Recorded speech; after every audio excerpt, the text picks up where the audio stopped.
On the very first day, a man came to his girlfriend's house to ask for her hand in marriage. Her older brother unexpectedly took a liking to him the moment he walked through the door. Not only did he immediately approve of the marriage, he even handed over the family savings book and a gold watch to his future brother-in-law. His wife, standing nearby, was so furious that she stormed out and slammed the door. But what he never knew was that it was precisely because of this sharp eye for people and this habit of giving generously that her husband would rise from a down-and-out civil servant to become a godfather of the Korean underworld. The man's name was Choi Ik-hyun, and he worked in customs. His daily job was to inspect goods moving in and out of the port. Back in South Korea in the 1980s, smuggling was everywhere, and even fish vendors would often sneak all kinds of goods out with their shipments. Naturally, customs officers became prime targets for bribery. Choi Ik-hyun was already completely at ease with this kind of thing, but although he looked successful on the surface, the reality was very different. After layer upon layer of superiors took their cut,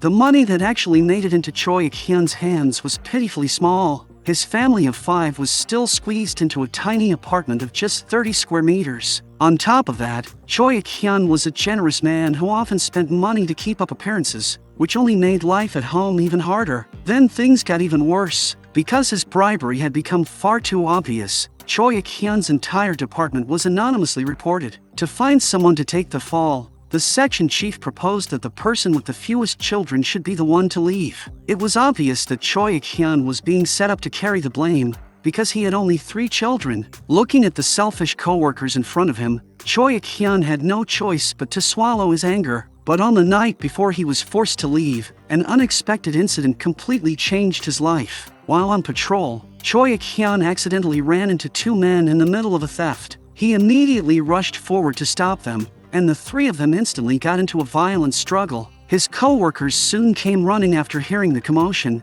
and the 2 men panicked and fled the scene. But when Choi Ik-hyun and his co-worker opened the cargo container, both of them were stunned, because inside were several large bags of highly valuable illicit goods, worth at least millions. It was simply too tempting to ignore. Thinking that he was about to lose his job anyway, Choi Ik-hyun suggested they keep the goods and quietly move them through Japan, then split the money 50-50. If anything went wrong, he said he would take all the blame himself. His co-worker hesitated for a long time before finally nodding in agreement. The very next day, they got in touch with a local gang boss. Because the goods were considered highly valuable, the 2 sides quickly reached a deal. During casual conversation, Choi Ik-hyun finally learned that this gang boss also had the surname Choi, and that they were actually relatives from the same clan. After a few drinks, Choi Ik-hyun got drunk. He said that based on seniority, Choi Hyun-bae not only ought to call him grandpa, but should also kneel down and bow to greet him.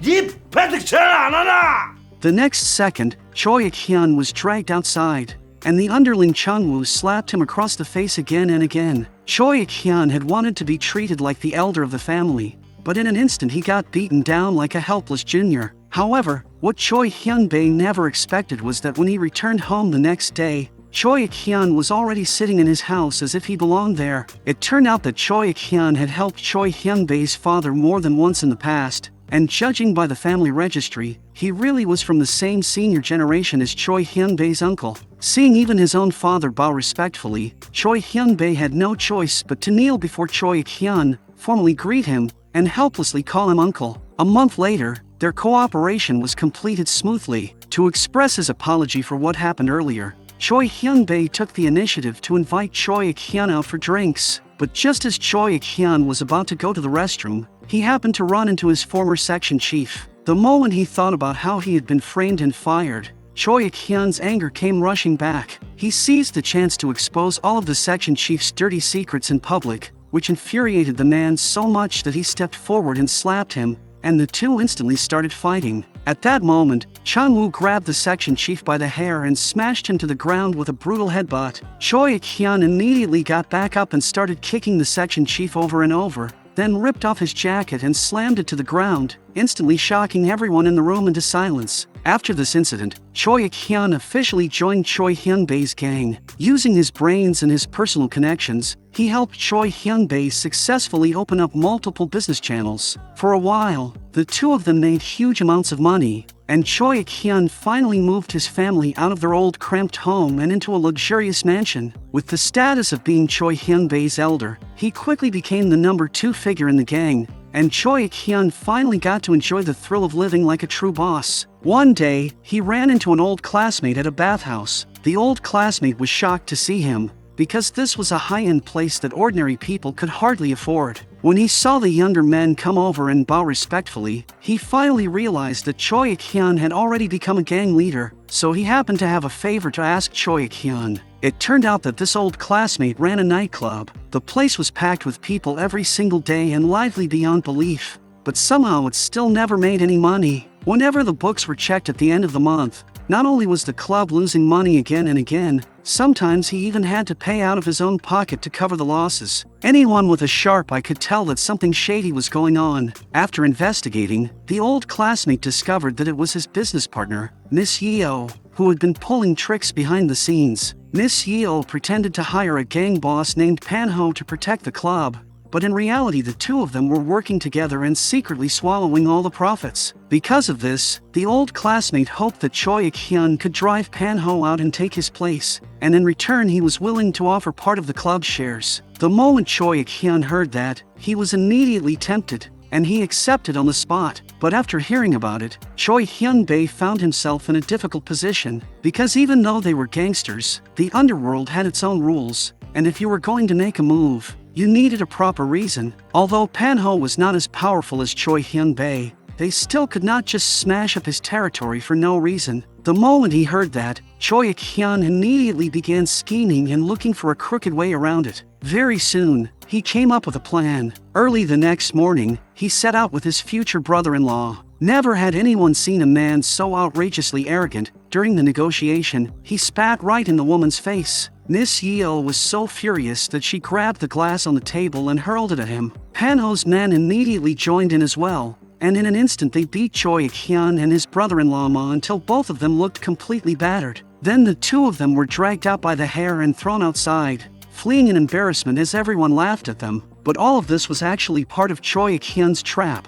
Meanwhile, Choi Hyun-bae had already arrived with his men and was fully prepared. Now that his elder had been attacked, he finally had a perfectly justified reason to step in. Using revenge as an excuse, Choi Hyun-bae led his men straight into Panho's territory and tore the place apart. Caught completely off guard, Panho finally realized that he had provoked Choi Hyun-bae. The two sides had no choice but to sit down and negotiate. Choi Hyun-bae did not waste any time and got straight to the point, demanding that Panho hand over control of the nightclub. Naturally, Panho had no intention of giving up his place over something like this. Not only did he reject Choi Hyun-bae's demand, he even called him directly by name. That completely enraged Choi Hyun-bae, who grabbed Panho by the head and smashed 3 liquor bottles against him in a row. Panho collapsed to the ground on the spot and could not get back up. Then Choi Hyun-bae pressed a lit cigarette against Panho's face, making him scream and roll across the floor in agony. Only then did Choi Ik-hyun truly see what a real gangster was. After the showdown, Choi Ik-hyun successfully took control of the nightclub,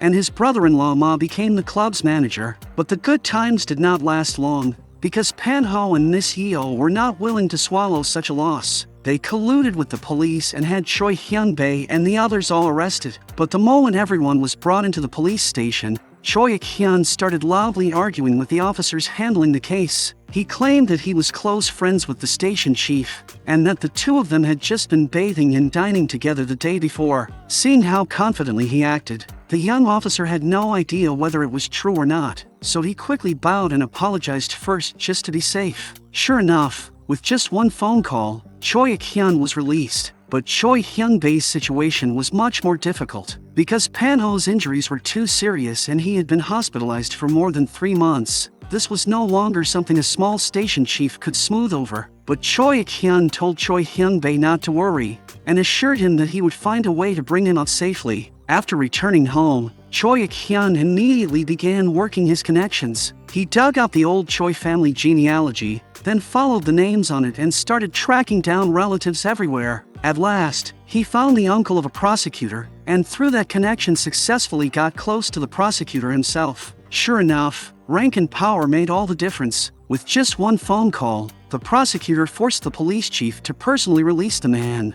Seeing that everything had been settled, Choi Ik-hyun immediately presented 3 gleaming gold cicada ornaments as a gift, and even dressed it up as nothing more than a normal exchange between relatives. The prosecutor was extremely pleased to hear that. After this incident, Choi Hyun-bae finally realized just how capable Choi Ik-hyun really was. From that point on, the two of them became completely aligned, deciding to use their different strengths to make the organization bigger and stronger together. In just 2 years, they not only expanded their business overseas, but also secured legal operating rights for several casinos inside the country. In the end, they even got involved in projects connected to the Seoul Olympics, received a special contribution award from the president, and completely covered their criminal organization with a respectable public image. But this long streak of success also made Choi Ik-hyun start to lose himself. He believed that all of this was his doing, and that without him, Choi Hyun-bae would still be nothing more than a street thug. So in his eyes, he was the true core of the organization. What he did not know was that the people on Choi Hyun-bae's side had never really taken him seriously. One day, Choi Hyun-bae's subordinate Chang-woo and Ma got into an argument over an uneven split of the profits. While Ma was not paying attention, Chang-woo suddenly smashed 2 large liquor bottles right over him. The moment Choi Ik-hyun learned about it, he immediately went to settle the score with Chang-woo,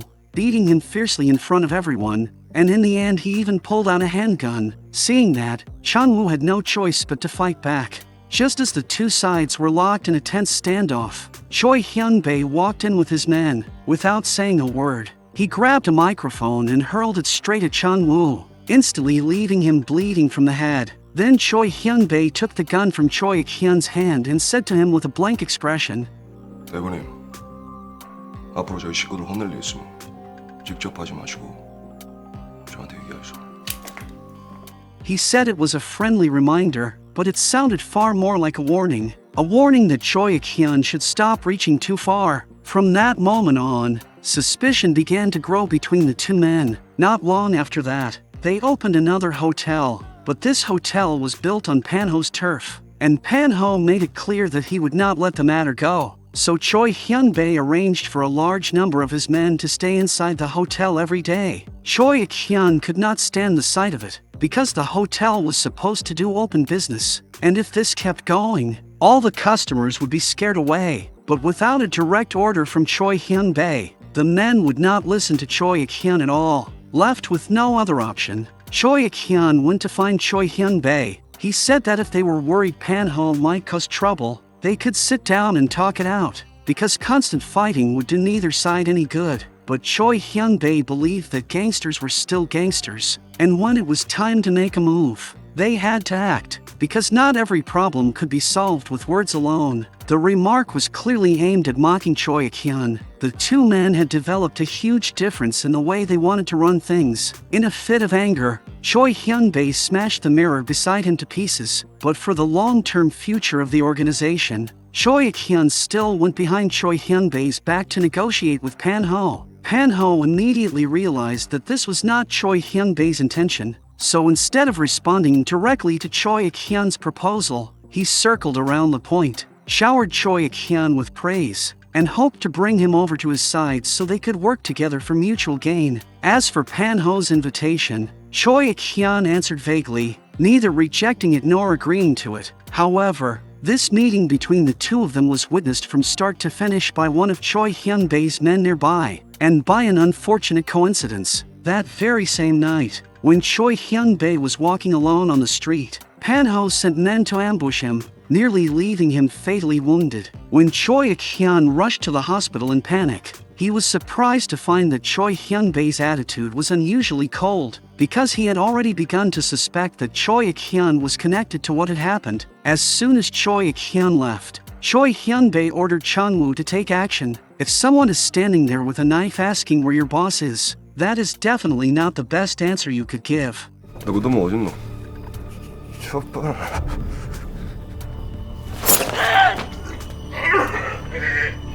After dealing with Pan-ho's people, Choi Hyun-bae naturally had no intention of letting Choi Ik-hyun off the hook either. Chang-woo and his men gave Choi Ik-hyun a brutal beating, then kicked him down into a dirt pit, seeing that he was about to be buried alive. Choi Ik-hyun desperately begged Chang-woo to spare him. Unexpectedly, that plea actually worked, and Chang-woo immediately stopped. But before leaving, he still humiliated Choi Ik-hyun as much as he could, finally paying back all the resentment he had built up over the years. In truth, all of this had been ordered by Choi Hyun-bae. For the sake of their many years of working together, he did not have Choi Ik-hyun eliminated. But no matter how Choi Ik-hyun tried to explain himself afterward, the relationship between the two of them could no longer be repaired. Choi Hyun-bae completely expelled him from the organization and warned him never to step into the underworld again. Just like that, Choi Ik-hyun lost everything overnight and was thrown all the way back to where he had started. From all the businesses he had worked so hard to build, he ended up with only a mere 300,000 won, but he was not willing to be cast aside like that. Since Choi Hyun-bae believed that he had colluded with Pan-ho, he decided he might as well make that suspicion come true. In just 2 years, he used his connections to rapidly build Pan-ho up, gradually turning him into the second largest crime group in the area. But at that very moment, the political situation in South Korea suddenly changed. As soon as the new president took office, he launched a war on crime and set off an unprecedented nationwide crackdown. Gang members big and small were all thrown into prison. Even Miss Yeo, who had once been involved with the underworld, changed sides and became a witness, beginning to report one organization after another. That made Pan-ho panic, and he planned to get out first and lie low for a while. But Choi Ik-hyun looked completely unconcerned. He pulled out a thick notebook filled with information on every official he had bribed over the years. With total confidence, Choi Ik-hyun told Pan-ho that no one in South Korea could ever catch the two of them. But this time, he was completely wrong. The prosecutor in charge of this operation was a man who could not be swayed. Although he attended the dinner Choi Ik-hyun arranged out of respect for pressure from above, the moment he left the table, he showed Choi Ik-hyun no respect at all and ruthlessly humiliated him. Faced with that kind of humiliation, Choi Ik-hyun could only swallow his anger. Because the nationwide anti-crime campaign had shaken the whole country, the network of connections in Choi Ik-hyun's notebook now wanted nothing to do with him. And one after another, they gave vague excuses and hung up the phone. Before long, Choi Ik-hyun was taken away by the police overnight. To protect himself, he had no choice but to give up Pan-ho in exchange for leniency. But the prosecutor told him that even so, he would still have to spend 3 years in prison before he could get out. Although this prosecutor appeared upright and incorruptible, in reality he was a man deeply obsessed with power. Choi Ik-hyun also saw this weakness in him, so he boldly proposed an idea that he would use himself as bait to help the prosecutor catch the biggest gang boss of them all, Choi Hyun-bae. Sure enough, it did not take long for Choi Hyun-bae to fall into the trap. He sent men to take Choi Ik-hyun away from a family gathering. The moment they met, without a word, he had Choi Ik-hyun severely beaten. Because everyone else had been arrested while only Choi Ik-hyun had been released, Choi Hyun-bae believed that Choi Ik-hyun had to be the one who betrayed them. But the cunning Choi Ik-hyun swore on his life that he was not a traitor. He said that the only reason he had been released was because of the connections he had built up before. And now, it was precisely because of him that everyone had gained time to escape. Although Choi Hyun-bae was still doubtful, he had no other choice at this point with nowhere left to turn. The next day, Choi Ik-hyun brought Choi Hyun-bae a passport and a boat ticket, which finally made Choi Hyun-bae let down his guard completely. In the car, he finally offered Choi Ik-hyun a sincere apology. But at that exact moment, a truck pulled up ahead and blocked their path. And then the car behind them closed in as well. Only then did Choi Hyun-bae realize that he had been tricked. But by then it was already too late. The two men struggled inside the car, and Choi Hyun-bae pulled out a knife and drove it toward Choi Ik-hyun with rage burning in his eyes. But in the end, he still failed to kill Choi Ik-hyun. Surrounded by police on all sides, Choi Hyun-bae was completely subdued. With the anti-crime campaign producing major results, the prosecutor also received a special commendation from the president, and his relationship with Choi Ik-hyun grew even closer. Through Choi Ik-hyun's maneuvering, the prosecutor was also able to connect smoothly with the upper levels of the political world, and from then on his career soared all the way up. In the blink of an eye, time had reached 2012. Choi Ik-hyun's son became the youngest prosecutor in South Korea and won the favor of many senior figures. And by this time, Choi Ik-hyun had already retired from the underworld and was living out his later years in comfort. Yet every day many businessmen still came to visit. hoping to gain support from this legendary godfather. But at the 100-day celebration for Choi Ik-hyun's grandson, a familiar voice suddenly came from beside him. 대부님, And with that, the film came to an end. This ending left the audience with countless possibilities to imagine, but no matter what the outcome may have been, as time moved on, the golden age of people like Choi Ik-hyun finally came to an end, and a completely new era began.